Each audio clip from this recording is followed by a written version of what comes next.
Selamat datang kembali di Jamkos Podcast. Hari ini kita kedatangan dua narasumber yang sangat spesial yang akan menemani topik pembicaraan kita pada hari ini. Kita sambut dua narasumber kita. Ya, terima kasih mengundang kami di acara Jamkos Podcast. Terima kasih banyak, Bro dan yang lain sebagainya.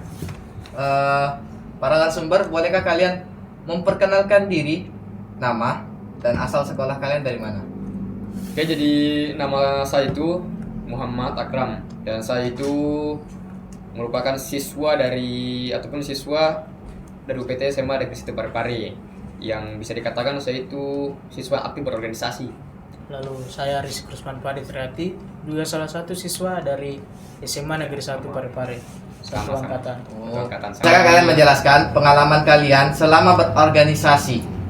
Ya, jadi berbicara mengenai pengalaman organisasi itu saya cuma di SMA saja. Dan di organisasi itu pada periode 2024-2025 masa jabatan saya. Nah, saya itu menjabat sebagai ketua umum di organisasi saya. Dan saya hanya memiliki satu di organisasi yang saya punya di SMA, tidak lebih. Pernah dua, tapi saya keluar satu. Toh?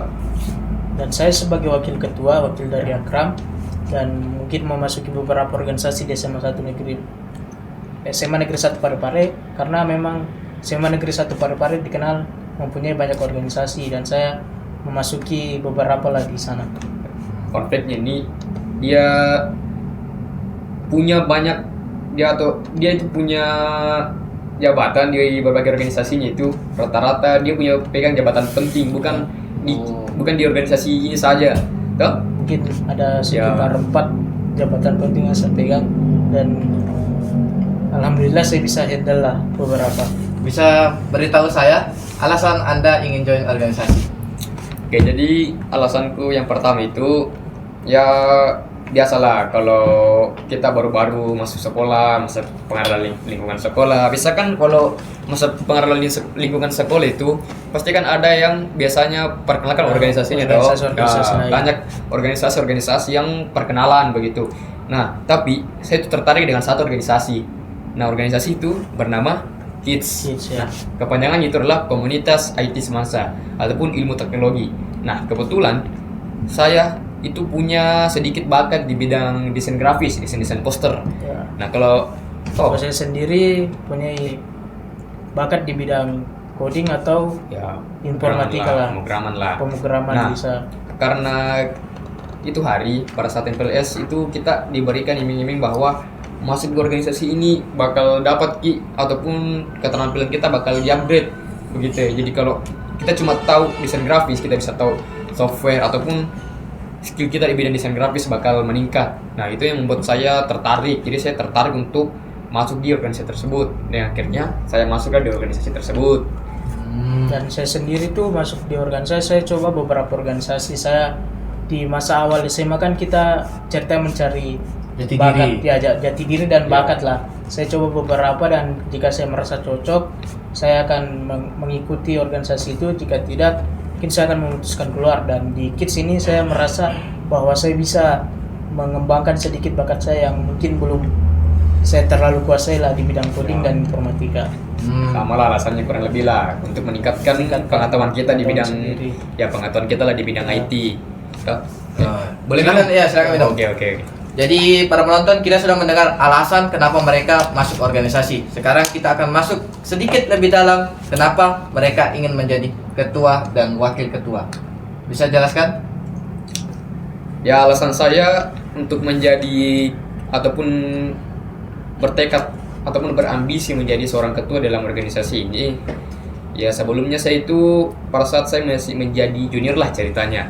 Nah, pada saat saya masih menjadi junior itu saya dipilih ataupun menjadi kandidat lah ceritanya untuk menjadi ketua angkatan pada saat itu.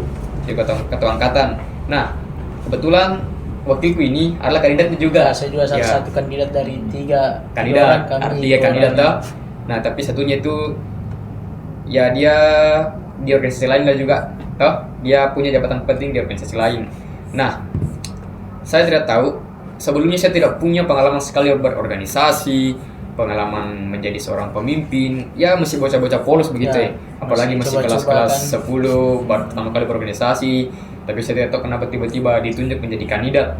Tapi saya itu punya feeling kenapa saya bisa menjadi kandidat, karena pernah satu hari itu saya lewat di depannya lah seniorku, tahu senior lah, biasa senior junior, kita disuruh untuk sering menyapa senior lah, mungkin sudah menjadi normal nih Ya, kalau normal di senioritas SMA, di SMA 1. ya kalau senioritas di organisasi Indonesia ya begitu. Sudah hal biasa lah Ya ceritanya. bukan hal biasanya, ya udah tahu sudah menjadi budaya tuh bagaimana ya harus menyapa senior lah ceritanya. Ya oke, namanya masih bocah-bocah, bukan bocah tapi masih Pertama polos kali lah, masih polos. Oke, saya lewat, saya sapa senior, ya sudah. Terus besoknya itu saya dengar kalau entah udah tahu, saya tidak tahu kalau saya lupa siapa yang kasih Kak bocorkan informasi kalau pulang sekolah itu bakal pertemuan organisasi, terus bakal pemilihan ketua angkatan dan saya kandidatnya. Nah, pas pulang, setelah pulang sekolah, saya langsung dikasih menjadi kandidat. Nah, pada saat diberilah pertanyaan dan lain sebagainya pertanyaan, dan alhamdulillah pada saat itu saya jawab langsung pertanyaannya yang diberikan sama seangkatan saya. Nah, setelah diberikan pertanyaan panjang dan perdebatan dan pemilihan dan ya saya terpilih. Saya juga lupa berapa suara itu hari. Ya, Dominan ya, ya, dominan dominan, saya. ya. Ya saya juga kaget nanti. Kok saya terpilih toh? Padahal saya itu belum punya sama sekali pengalaman organisasi atau menjadi seorang ketua. Tapi ya namanya kita ingin berubah toh. Saya bertekad untuk berambisi untuk merubah diri saya dan mencari pengalaman baru menjadi seorang pemimpin. Saya belajar dari awalnya menjadi ketua angkatan, dan ketika saya kurang lebih selama 1 tahun menjadi ketua angkatan sendiri tanpa ada wakil ketua angkatan, saya memberanikan diri untuk lanjut lagi menjadi calon ketua umum, dan saya pilih wakil saya Rizik sebagai Ya, wakil. saya ditunjuk langsung saya pernah bersaing juga waktu jadi calon Ya, ketua angkatan, dan mungkin bisa maju bersama di pemilihan ketua umum dan wakil ketua umum. ya sebenarnya saya pilih Rizik karena saja lumayan dekat sama Rizik, jadi ya mungkin saya pilih saja Rizik karena lumayan dekat juga toh. Karena kalau yang lain juga masih belum terlalu dekat, karena belum terlalu sefrekuensi juga untuk menjadi wakil gitu. Karena kita sudah mendengar alasan kenapa mereka menjadi ketua dan wakil ketua, mari kita berikan sedikit waktu kepada mereka sebelum kita masuk ke inti topik pembicaraan hari ini. Silakan narasumber minum. Ya boleh. Minum. Sudah tadi sudah. Ya. Minum. Enak. Ya. Oke, langsung saja ke inti topik pembicaraan di podcast hari ini. Di zaman sekarang banyak perdebatan dari para siswa, siswi, dan orang-orang di sekitar tentang organisasi yang hanya berisikan orang-orang bodoh. Menurut Anda, perdebatan-perdebatan ini apakah benar atau tidak? Ataukah Anda ingin memberikan pembenaran atau sesuatu yang bisa Anda berikan? Kalau dibilang organisasi itu untuk orang-orang bodoh saja memastikannya itu tidak benar. Karena kalau kita masuk organisasi, itu tergantung pada diri kita masing-masing. Bagaimana caranya supaya kita bisa manfaatkan itu peluang-peluang di organisasi. Nah, peluang seperti apa itu? Yang pertama, ketika ada peluang untuk bisa mengambil jabatan, ya tapi bukan hanya sekedar mengambil jabatan saja, tapi bagaimana caranya kita tuh komitmen supaya kita bisa bertanggung jawab memegang itu jabatan. Karena pastikan kalau kita pegang jabatan-jabatan yang bisa dikatakan ya cukup berat toh. Ya kita harus bisa memenuhi tanggung jawab lah. Nah, yang kedua itu aktif memberikan ide-ide dan inovasi toh. Nah, kalau kita bicara tentang orang bodoh, ya kita bodoh kalau misalkan ya tidak tahu apa-apa, cuma sekedar ikut teman berorganisasi, cuma tidak bisa berkontribusi apa untuk organisasi begitu. Nah, sama orang bodoh berorganisasi itu kalau dia hanya sekedar numpan nama. Ya, betul. Ya, numpan nama. Kenapa numpan nama? Ya, gitu. Oh, dia masuk ke organisasi ini. Wah, ternyata dia masuk ke organisasi itu. Ya. Ternyata dia anak organisasi ini. Namun Padahal aslinya dia itu tidak aktif sama sekali. Banyak sama banyak. tidak bisa berkontribusi apa-apa, padahal dia namanya ada di situ organisasi, dia punya identitas organisasinya, tapi kontribusi untuk organisasi tidak ada sama sekali. Itulah yang bisa dikatakan organisasi hanya untuk orang-orang bodoh, itu tidak sepenuhnya benar. Bodoh kalau kita tidak bisa berkembang di dalamnya. Nah, banyak juga orang yang bilang kalau organisasi itu tidak relevan untuk siswa. Nah, relevannya atau tidak relevannya itu tergantung pada diri kita masing-masing. Kembali lagi pada diri kita masing-masing. Kita ataupun orang-orang itu memiliki ataupun banyak cara untuk berkembang. Nah, organisasi itu adalah salah satu caranya untuk berkembang. Itu adalah mengupgrade public speaking ataupun skill komunikasi atau jiwa kepemimpinan. Kepemimpinan juga bisa Ya, kerja sama tim. Apalagi. Nah, tapi ini bisa diraih di luar organisasi, memang bisa. Tapi kalau kita inginnya di organisasi, ya kenapa tidak begitu? Organisasi adalah salah satu cara. Yang kedua mungkin ada orang yang suka belajar sendiri, mandiri, tidak. Yang ketiga itu ada juga yang workshop sendiri, ada juga yang ikut seminar. Ada beberapa yang bayar seminar dan workshop. Ya. Ada yang berbayar lah, tapi ada juga yang mungkin disediakan, dan gratis itu biasa disediakan oleh organisasi ini sendiri. Ada juga yang biasanya yang dia lebih memilih berkembang, sering ikut-ikut lomba. Nah, kan banyak cara. Jadi kenapa kita harus menghina orang-orang yang berorganisasi? Sedangkan ya itu kan caranya itu mereka untuk berkembang di organisasi gitu. Bisa dipelajari di organisasi. Ini kan cara kita untuk berkembang melalui organisasi. Dengan salah satu caranya adalah berorganisasi itu. Oke. Kalau begitu bolehkah saya tunjukkan foto-foto pengalaman kalian selama organisasi? Oh, boleh. Ya. Ini foto kapan ya? Bisa jelaskan? Ya, kebetulan ya mungkin yang jelaskan saja di samping karena dia ini menjadi ketua panitia di program kerja pertama kami nih. Oke, ini program kerja pertama kami yaitu pendidikan dasar. Di sini kami setelah pengenalan awal di pertemuan perdana, kami mengadakan pendidikan dasar untuk bertujuan untuk mengesahkan yang calon anggota menjadi anggota tetap. Namun belum mempunyai jabatan apapun, masih anggota. Dan di sini ini foto diambil pada saat selesai pendidikan dasar atau mereka sudah secara resmi menjadi anggota. Terlihat dari foto di sini semua sudah baju merah gaya ala kids. Ini kids. Yang baju merah ini belum kapan perkenalkan ini organisasi? Ya. Jadi kita belum perkenalkan organisasi. Boleh.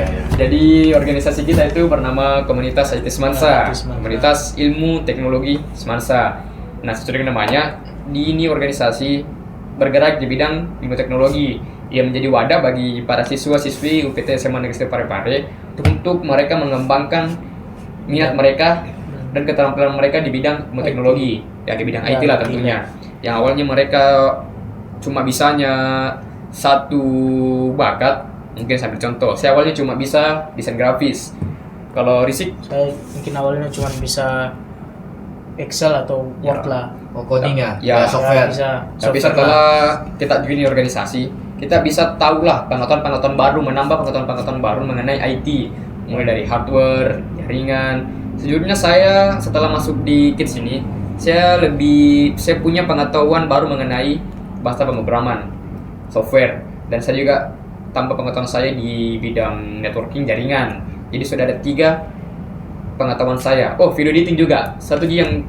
Cuma satu divisi ataupun satu di bidang saja yang saya kurang minat lah, bidang hardware, karena saya susah hafal komponen-komponen komputer dan mekanisme komputer itu, cuma sedikit saja. Jadi itulah IT, karena IT cuman bukan tentang software. Betul. Semua. Oke, lanjut. Kita lanjut ya. Ini seluruh pengurusnya pada saat itu. Jadi total pengurus kami itu pada saat saya menjabat totalnya ada 35 orang. 5 memegang jabatan inti dan 5 sebagai memegang koordinator divisi. Oke. Lanjut. Nah, di sini ada salah satu program kerja kami yang bernama Dimensi, dengan kepanjangannya adalah desain imajinatif menuju era seni inovatif. Oh.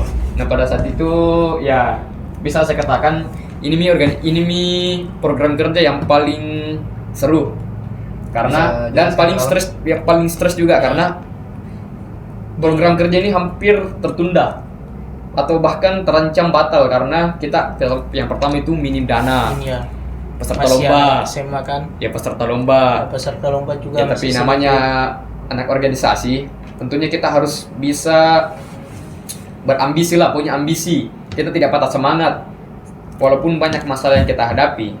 Tapi yang namanya komitmen, kita harus bisa melewatinya bersama-sama. Dan alhamdulillahnya program kerja ini berjalan dengan lancar selama 2 hari, lebih sama 2 hari lah. Dan ini ada peserta-pesertanya dan ada juga beberapa organisasi-organisasi yang kami undang di Semansa. Banyak juga ya pesertanya. Ya banyak, alhamdulillah banyak. Berapa kemarin di 32? 30-an Ya, dari berbagai sekolah dan SMP, sederajat dan juga SMA sederajat. Cuma ini sekota Parepare. Nah, Kita lanjut lagi ya. ya. nah, jadi ini foto kami di lapangan UPT SMA Parepare. Parepare. Ya, ini foto setelah kami melaksanakan program kerja upgrading. Upgrading ini ya untuk meningkatkan Skill untuk pengurus. mempersiapkan Calon calon pengurus, pengurus. ya, menambah bekal mereka untuk menjalankan kepengurusan lagi. Ya. Lanjut lagi ya. Dan di sini laporan pertanggungjawaban. Jadi Akhir akhir dari dari jabatan jabatan dari bukan saya. akhir tapi Tapi menuju- mendekati ya. karena kita sudah laporan sudah melaporan, Salah satu- tinggal serah terima jabatan lagi. Sini sampai malam ya seperti biasa lah. Biasanya LPJ kan kalau Ya. LPJ itu sampai malam biasanya. banyak yang harus direvisi. Ya. Oh, sudah habis ya. Ya. Oke, kembali lagi ya kawan. Ini ada beberapa pertanyaan dari para netizen di tunggu ya, udah bisa. Oh ini, Oke. ada beberapa pertanyaan dari para netizen. Dari Vira, bagaimana sih cara supaya kita masuk organisasi itu tidak sia-sia atau membuang-buang waktu? Oke, tadi sudah dijelaskan kalau caranya supaya tidak buang-buang waktu pada organisasi itu. Yang pertama kita aktif memberikan ide-ide kita ataupun membuat sebuah karya dan inovasi yang bisa bermanfaat untuk organisasi ini ke depannya. Ya, kita juga aktif dalam kepanitiaan, itu salah satu caranya. Ya. Ya jangan cuma diam-diam saja. Kalau kita cuma diam-diam di organisasi, cuma numpang nama, Ya, numpang ya nama. tidak bakal dapat apa-apa di organisasi. Dan bagi saya itu kalau ada orang kan biasa masuk organisasi karena FOMO kan. Ya. Mungkin kalau memang FOMO tapi orang itu mau berkembang, mungkin organisasi bisa berguna bagi mereka. Ya, kalau cuma numpang-numpang Numpang foto nama kan saja, ya numpang-numpang foto tidak setelah bisa program berkembang kerja kan. ya. Dapat apa dari organisasi kalau cuma Ya. numpang foto. Selesai program kerja langsung foto Ya. Padahal Tidak kontribusinya ada. itu minim sekali. Minim. Betul.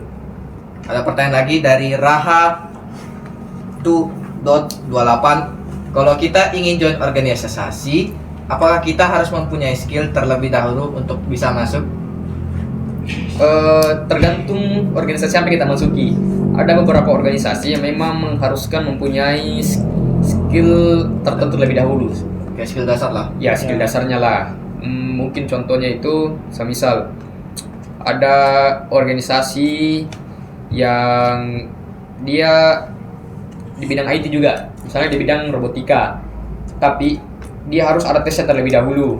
Mungkin dia harus tahu sedikit-sedikit mengenai robotika, ya komponen. Kalau misalkan tidak tahu, ya mungkin mereka tidak bisa masuk di organisasi tersebut. Ini tergantung lagi pada organisasinya. Cuma kalau seperti skill-skill public speaking, Mungkin bisa ya, dilatih pada bisa saat- dipelajari lah. bisa dilatih dalam organisasi. Tapi kalau rata-rata public speaking itu biasanya dilatih setelah kita masuk dalam organisasi. Toh? Mungkin salah satunya membawakan materi ya, Ya, bicara kita- di hadapan bisa itu. Ya. orang supaya tidak gugup ya. Oke, lanjut. Boleh. Ada pertanyaan ketiga dari Aulia. Bagaimana ciri-ciri organisasi yang baik untuk diri sendiri menurut kakak? Sehingga kami tidak salah masuk organisasi. Jadi ciri-ciri organisasi yang bagus untuk kita masuk itu, yang pertama, organisasi tersebut memiliki visi yang jelas ataupun arah yang jelas bahwa ini organisasi, dia visinya apa, tujuannya Ya. apa organisasi ini berdiri. Untuk apa dibentuk? Ya. Dan yang kedua itu dia organisasi ini dia mampu untuk mengembangkan potensi setiap anggotanya. Ya, tentunya kalau kita memilih organisasi, kita harus lihat terlebih dahulu, jangan sampai kita salah masuk organisasi, ujung-ujungnya kita tidak bisa berkembang Ya. juga. Dan salah satu mungkin berpengaruh juga ya lingkungan di organisasi tersebut. Ya. Kalau kita banyak orang toksik misalnya, mungkin kita tidak bisa berkembang di situ. Mungkin Kita- pilih-pilih teman bisa menjadi salah satu. berkubu-kubu begitu. Tidak juga. Ya. Mungkin kita bisa menemani orang tersebut, tapi jangan terbawaan lah, jangan ikut toksik lah ceritanya. Nah, bisa juga dilihat dari jejak digitalnya. Ya. Apakah organisasi pernah bermasalah atau malah justru sering berprestasi di setiap tahunnya. Nah, itu salah satu organisasi yang bagus untuk dimasuki. Cuma kalau jejak digitalnya saya sudah jelek, wah itu sudah harus dihindari untuk Ya, dimasuki. supaya tidak terlibat lah. Kalau stigmanya itu sudah buruk di Ya, sudah buruk di siswa ya. siswa dan Sebaiknya mungkin untuk dihindari terlebih dihindari lah. dahulu. Ini ada pertanyaan keempat dari pakar ijazah. Tanggapan kakak mengenai organisasi yang masih menggunakan kekerasan fisik di dalam perkaderannya? Soalnya itu pengalaman pribadi dari dia katanya. Wah, agak berat juga pembahasannya ini, agak berat ya. internal Ya, organisasi sensitif banget. sensitif lah cerita. Ya, saya rasa Indonesia itu sudah sering kali membahas yang namanya pengkaderan, mulai dari organisasi-organisasi mahasiswa, bukan siswa saja ya. Tapi menurut saya, bagaimana sih organisasi atau tanggapan saya tentang organisasi yang masih menggunakan pengkaderannya itu masih menggunakan kekerasan fisik? Harus kita dulu bisa membedakan antara kekerasan fisik dan juga aktivitas fisik. Ya. Dua hal yang berbeda, aktivitas fisik dan juga kekerasan fisik. Kekerasan fisik itu kita sudah melanggar hukum. Berbeda dengan berbeda dengan aktivitas fisik yang mungkin mereka masih sekedar push up, lari, tapi kan memang ada organisasi yang memang mengharuskan untuk secara fisik itu mereka harus kuat. Tapi kita di sini konteksnya kekerasan fisik. Menurut saya, organisasi yang masih menggunakan kekerasan fisik itu Masih sudah tidak ketinggalan relevan, zaman. sudah ketinggalan zaman sekali. Karena saya rasa kalau dengan alasan membentuk mental, mesti ada banyak cara untuk membentuk mental pengurus, bukan dengan cara kekerasan. Ya. Sentuhan fisik lah. Saya rasa tidak ada yang membenarkan kekerasan maupun instansi pemerintahan. Ya, organisasi-organisasi yang besar saja itu sudah tidak menggunakan kekerasan fisik. Sudah Karena mulai itu ditinggalkan. ya karena apa? Kekerasan fisik itu bisa berpotensi menghilangkan nyawa anak orang. Ya. Banyak sering juga sekali, kan ya, kasus-kasus kasus-kasus. yang menghilangkan nyawa Ya, anak orang. itu kan bisa menjadi tersangka kalau misalkan anak orang itu kenapa-napa. Ya. Jadi sudah tidak relevan. Lebih mending saran saya, organisasi itu tidak menggunakan kekerasan fisik. Mending pengkaderannya itu lebih mengarah pengembangan pengetahuan ataupun menciptakan pemimpin baru dalam organisasi. Itu penting bagi organisasi. Malahan kekerasan itu tidak bermanfaat ke depan buat organisasi begitu. Ya. Tidak ada manfaat sama sekali untuk organisasi. Jadi Begitu. lebih baik dihindari. Lebih baik dihindari kekerasan fisik lah. Kenapa takut juga? Mungkin sudah sampai di penghujung podcast pada hari ini.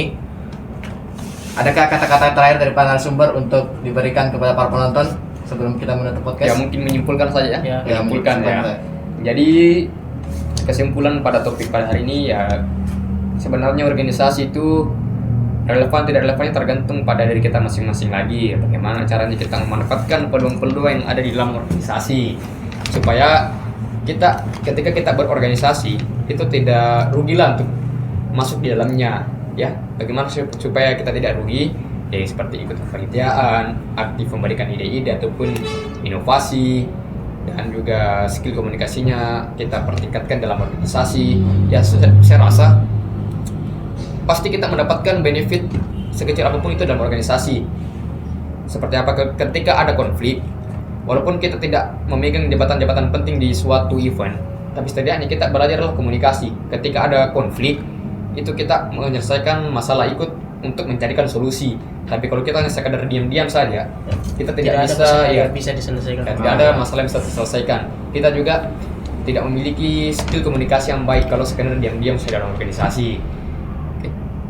Ada narasumber Ya, kedua mau Menurut menambahkan? saya, kalau organisasi itu memang jika memang kita tidak bisa berkembang, mending bukan menyuruh menghindari ya, tapi kalau bisa keluar, karena buat apa tinggal di organisasi kalau memang tidak berkontribusi ya lah. Tidak cocok lah Ya, ceritanya. kalau memang tidak cocok langsung keluar, karena mungkin membebankan kepada pengurus nanti karena harus membackup posisi kalian. Dan Betul. mungkin kalau Kalau untuk memang tidak merasa cocok dalam Ya. lingkup organisasi, kalian bisa coba cari lain untuk berkembang. Ya, Tapi karena- jangan salahkan organisasinya Ya, kalau kalau- kalian tidak berkembang. ya, Karena mungkin kalian kurang itu cocok dari dengan cara individu organisasi. masing-masing lah. Ya, mungkin dia cocok dengan ikut-ikut lomba, Ya. workshop dan lain sebagainya begitu. Jangan selalu mau menyalahkan nama organisasi. Padahal kita harus evaluasi diri kita terlebih dahulu. Apa kekurangan kita sehingga kita gagal berkembang dalam organisasi. Mungkin sekian dari Ya. kesimpulan yang narasumber berikan. Terima kasih. Terima kasih terhadap narasumber dan terima kasih terhadap penonton yang telah setia menonton podcast kami. Semoga dengan edukasi dan podcast yang kami sampaikan dapat mengubah perspektif kita tentang organisasi. Sebelum berakhir podcastnya, ada satu pantun yang ingin saya beritahu. Makan siang lauknya ikan, Cakep. minum es jeruk segar sekali. Cakep. Terima kasih sudah mendengarkan. Jamkos Podcast pamit undur diri.